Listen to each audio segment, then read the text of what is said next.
Hello, welcome to 10 at 10. My name is Michael Ramage. I'm the director of the Cyber Education Research Center here at Murray State University, and welcome back to 10 at 10.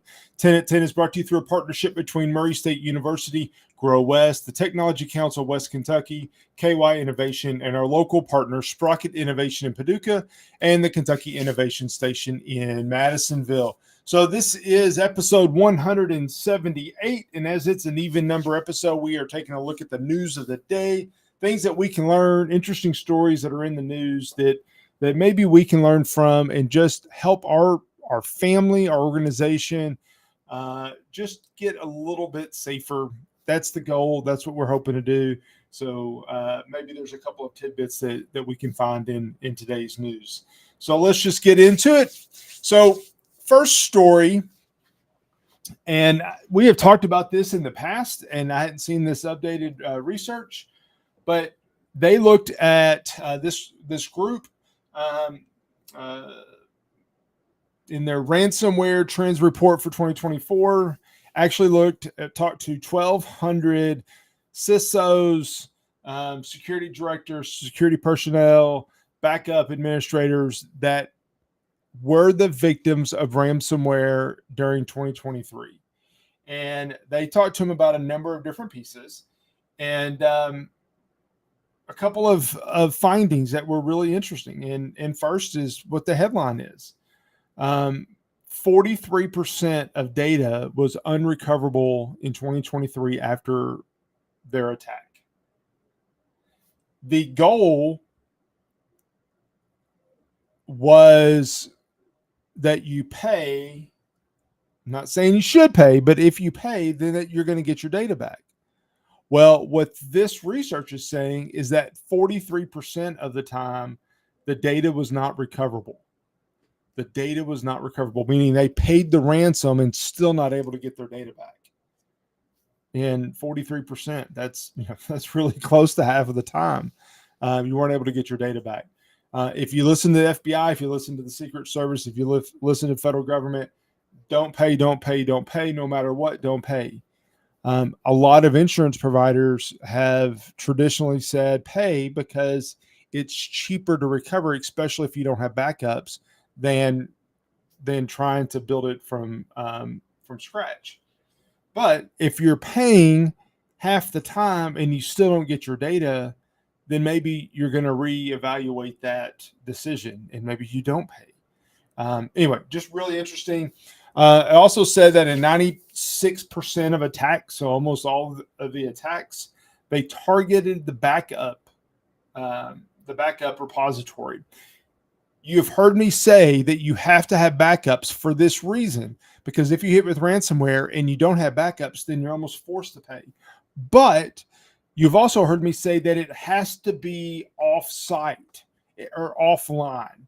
It can't be on the same network, on the same system, so that if your system gets encrypted and hit with the ransomware, that it doesn't also seep over into your backup system as well. It's got to be a different site, a different place, a different authentication, different segmentation.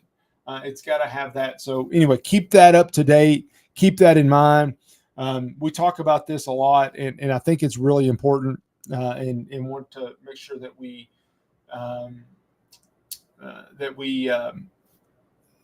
keep that in the very forefront of our mind. Actually, the article even says organizations should consider having alternate backup sites. And you've likely heard me say that multiple times. So anyway, that's one. Another article, a top news app, I think it was Newsbreak, was caught sharing an entirely false AI-generated news article. It was an article about a shooting in New Jersey last Christmas Eve, and the New Jersey police actually had to come out and post something to say, no, this was entirely false. I don't blame Newsbreak necessarily. I mean, there's some websites, their whole goal is to create fake stories, and they do it in a parody way. That's one thing. If you go to certain websites, these are fake stories. But these stories, especially AI generated stories, are getting to be so good that it's hard to tell them apart. So I shared this to just say, be careful. I'm not saying that if CNN reports something because you don't like the politics of the story, that it's false. But if you do like the politics of the story, it's true. I'm not saying that at all. But I am saying, as we've talked about AI over the last few weeks, it's getting good. And it's getting so good that we have to use our brain and really analyze, is this true? Does this sound right? And even if it sounds right, does it sound too good? We just have to be careful because it's happened. Several weeks ago when Princess Kate, people were wondering what was going on with her. There was a picture that came out that had been photoshopped. It wasn't AI generated. It was, it sounds like at least, that it was just an innocent mistake of them messing with Photoshop too much. And a lot of people have done that. But taking that to the next step, there may be new pictures that come out of people that are not true at all. Actually, they have come out with from celebrities that are not true at all. So you just have to be really careful about that. A new report finds that rural hospitals are particularly vulnerable to ransomware. Now, why is that? I would say all hospitals are vulnerable to ransomware, but in larger, mid-sized, and even larger hospitals, these organizations have have departments in teams of people implementing security controls and managing their network and ensuring that they're on top of updates and whatever emerging threat is coming out. Rural hospitals don't have that luxury. Rural hospitals probably are behind on their technology and security controls.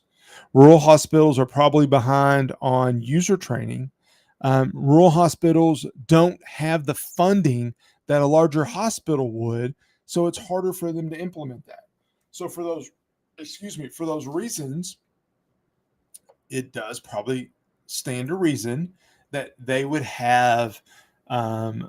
be particularly vulnerable to ransomware attacks because our doctors are understaffed, our healthcare providers are understaffed, not enough nurses, not enough support staff, not enough doctors, and they're running ragged, and they get an email and they click a link and they're had. So anyway, that I thought was something that was interesting, worth noting. I'll be real fast on this one. EPA issues enforcement measures for cyber threats. So, EPA is very concerned about our water system. And so they've actually issued some information about enforcement and what security threats and vulnerabilities are out there and what local water districts need to be doing to address that. And related to that, it is something that's been talked about for a while along federal networks, that there's going to be a new set of cybersecurity requirements for critical infrastructure like water. And we've been waiting to see what those standards are going to look like. And it finally has come out that those likely will be coming together and released in early 2025, which is early next year. Why does that matter? Because there's a lot of critical infrastructure, just like those rural hospitals, which are also critical infrastructure facilities, don't have the ability to implement some of the things that they need to. They haven't been able to, and now they're going to be required to do that. The hope is that there's some federal support, federal funding that can come along with that, because it'll be a real challenge as well. But that's something that is going to be coming along pretty quick. And I'll stop with this story. There was a botnet, the world's largest botnet, was knocked offline after raking in billions. FBI says it operated between 2014 and 2022. But a botnet is a network of bots being that there's a piece of software on your computer without your knowledge that every once in a while gets activated to be used in a coordinated attack on a particular system. I share this because everybody knows about ransomware right now. We think everybody's getting hit with ransomware, but you may have a botnet on your system for 10 years. Hopefully you don't have the same system for 10 years, but maybe multiple years without knowing it because it's not being activated except certain times. It's not something that's chugging data all the time. It's just in spurts being utilized. And if it doesn't raise flags, if it doesn't raise alerts, then you could have it on your system for a long time and not know it. Anyway, that's something to be aware of. Just because you don't get hit with a ransomware message doesn't mean you don't have problems on your network. So be very careful with that. All right. So with that, I'll say I'm way over on time. Thank you for your time today. Thank you for listening as we talk about some of these stories that are going on.